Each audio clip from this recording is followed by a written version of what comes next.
नमस्कार, मैं पंकज प्रसून।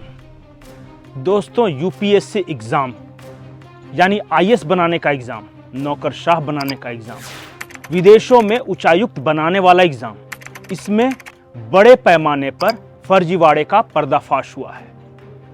मैं अगले 5 मिनट तक कुछ जानकारियां दूंगा आपको, कुछ नाम लूंगा, उसे गौर से देखिए, सुनिए और कुछ मैंने तहकीकात की है, कुछ आप कीजिए, क्योंकि यूपीएससी के इतिहास में इतना बड़ा फर्जीवाड़ा आज तक कभी नहीं हुआ।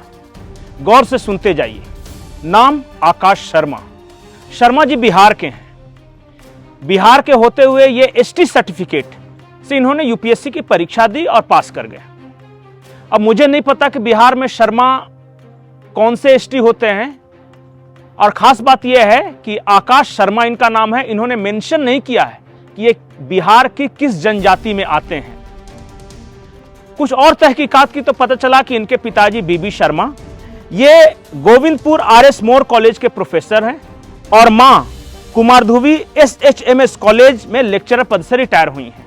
मुझे नहीं पता कि ये आकाश शर्मा जी जो कि बिहार के हैं ये सचमुच एसटी हैं या नहीं हैं, लेकिन कुछ और पुख्ता गड़बड़झाले की बात मैं बताता हूं। नाम है आशिमा गोयल। इन पर आरोप है कि फर्जी ईडब्ल्यूएस सर्टिफिकेट से ये आईएएस बनी है। नाम है अमोल गावठे। ये फर्जी विकलांग सर्टिफिकेट से आईएएस बने हैं। नाम है शिव नारायण शर्मा। शिव नारायण शर्मा जी आईएएस बनने से पहले आईआरएस थे और उसके बाद आईपीएस। आईआरएस और आईपीएस में नौकरी की और फिर बाद में ईडब्ल्यूएस यानी इकोनॉमिकली वीकर सेक्शन से ये आईएएस बन गए। आईआरएस और आईपीएस की नौकरी करने के बाद अचानक ये गरीब हो गए और ये ईडब्ल्यूएस से आईएएस बन गए। नाम है अक्षय रंजुमेश। अक्षय रंजुमेश पर आरोप है कि फर्जी ईडब्ल्यूएस सर्टिफिकेट से यूपीएससी इन्होंने पास की है। नाम है पूजा खेड़कर। पूजा खेड़कर के बारे में बताने की जरूरत नहीं है, एक दो फर्जीवाड़ा हो तो बताया जाए, पूरा न्यूज में है ये। इन पर आरोप है कि फर्जी पहचान बनाकर आईएएस बनी। और कुछ और नाम है, कुछ और पुख्ता जानकारियां हैं, लेकिन शायद इन्हीं सब खुलासों के आहट से यूपीएससी के चेयरपर्सन ने इस्तीफा दे दिया था। जो चेयरमैन थे मनोज सोनी जी। मनोज सोनी जी का कार्यकाल 2029 तक जारी रखना था, लेकिन अचानक जैसे ही फर्जीवाड़े की खबरें सामने आने लगी, झोला उठा के चल दिए। लेकिन मनोज सोनी जी जो यूपीएससी के चेयरमैन थे वो झोला उठाकर चल दिए। लेकिन फिर हमने और तहकीकात की, कुछ और मैं नाम बता रहा हूं और आप ध्यान दीजिए। अब तक सिर्फ मैंने आरोप बताया है, अब आप देखिए। एक है दीनानाथ खत्री साहब। दीनानाथ खत्री साहब आईआईटी बॉम्बे से ग्रेजुएट हैं। आईआईटी बॉम्बे से ग्रेजुएशन करने के बाद कॉर्पोरेट में नौकरी करने लगे। लाखों रुपए की सैलरी थी उनकी। 4 साल नौकरी की और 4 साल नौकरी करने के बाद अचानक से ये गरीब हो गए, क्योंकि इन्हें आईएएस की परीक्षा देनी थी। इकोनॉमिकली वीकर सेक्शन से परीक्षा दी और 2021 में ये पास हुए, आज आईएएस है। आशिमा गोयल के बारे में मैंने बताया। इनके बारे में और भी कुछ इंटरेस्टिंग कह सकते हैं, दिलचस्प जानकारी मिली है। आशिमा गोयल ने अपने पिता की इनकम 73% कम करके बताई थी 2019 में ईडब्ल्यूएस पाने के लिए। बाद में डीओपीटी और दिल्ली हाईकोर्ट द्वारा यह पकड़ी गई। फिर आशिमा ने 1 साल ड्रॉप किया, आईएएस की परीक्षा में नहीं बैठी। 1 साल की कड़ी मेहनत के बाद इन्होंने अपने पिताजी का इनकम कम किया 8 लाख सालाना से, और फिर 2021 में ये आईएएस की परीक्षा में बैठती हैं और इकोनॉमिकली वीकर सेक्शन से ये आईएएस बन जाती हैं।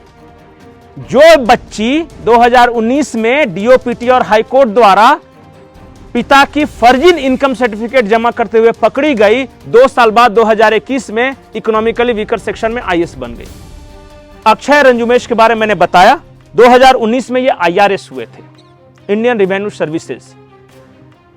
ये 2019 में आईआरएस हुए, 2020 से इन्होंने नौकरी की आईआरएस की, और हाल तक इनका जो ट्विटर अकाउंट है इसमें ये खुद को आईआरएस ही बताते रहे थे।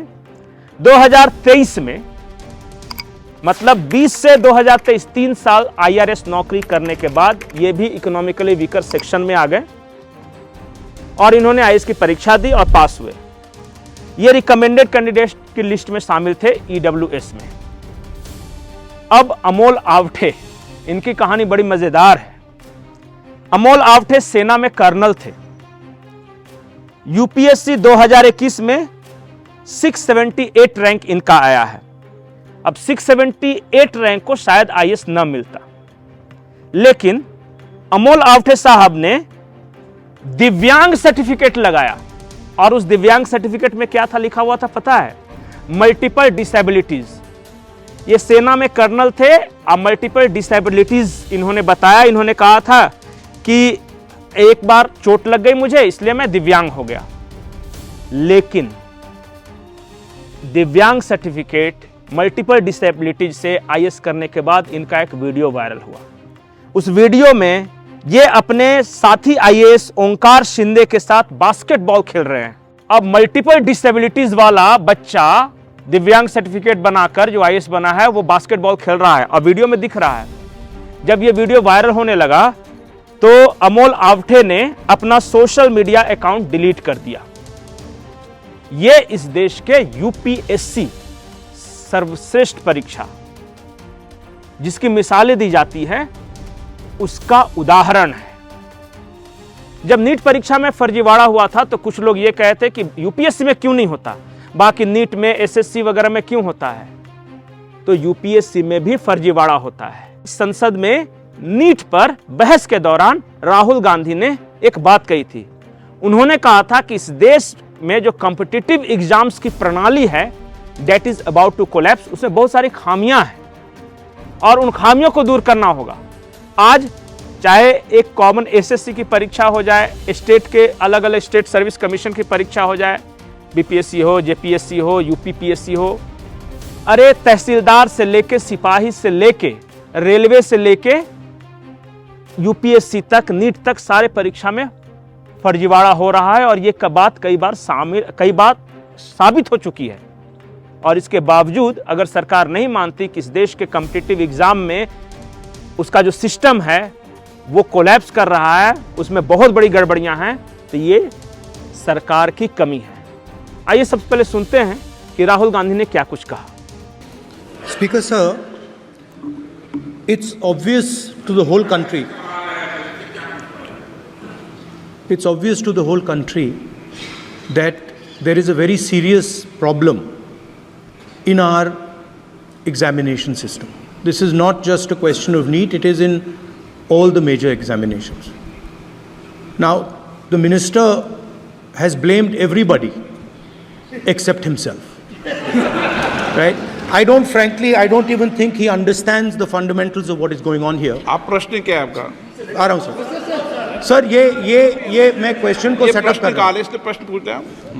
ये the issue is that there are millions of students in this country who are extremely concerned at what is going on and who are convinced that the Indian examination system is a fraud. That is what is at stake here. Millions of people believe that if you are rich and if you have money, you can buy the Indian examination system. And by the way, and this is the same feeling that the people in the opposition have. And that is why we are asking some very simple questions to Honorable Minister. Number one, as this is a systemic issue, what exactly are you doing to fix this issue at a systemic level? Yes. That's the first question. तो सुना आपने, राहुल गांधी ने कहा कि competitive exams का जो system है वो फेल कर गया है। इस पर सरकार की ओर से कहा गया कि नहीं, इतना ज़्यादा नहीं हुआ। लेकिन आज ही नीट का मामला सुप्रीम कोर्ट में भी गया था और सुप्रीम कोर्ट में सरकार ने यह स्वीकार किया है कि 3000, जी हां 3000 जो बच्चे थे जो परीक्षा दे रहे थे उन्हें गलत प्रश्न पत्र मिले हैं। केंद्र सरकार ने सुप्रीम कोर्ट में यह स्वीकार किया है कि SBI की जगह पर कैनरा बैंक का क्वेश्चन पेपर मिल गया इनके, और उसके बावजूद परीक्षा रद्द करने को तैयार नहीं है सरकार। अगर आप किसी बच्चे के माता पिता हैं, अगर आपका बच्चा कॉम्पिटिटिव एग्जाम्स दे रहा है, तो एक आम धारणा यह घर कर गई है कि जिसके पास पैसा है, पैरवी है, वो कोई भी परीक्षा पास कर सकता है, नौकरी हासिल कर सकता है। लेकिन अगर आपके पास पैसा और पैरवी नहीं है तो आप नाक रगड़ कर मर जाइए। हर एग्जाम में फर्जीवाड़ा होता है, और ये धारणा जो आम लोगों की है, ये इस देश के लिए बेहद खतरनाक है। इस पूरे मामले पर आप क्या सोचते हैं, कमेंट सेक्शन में जरूर बताएं। नमस्कार।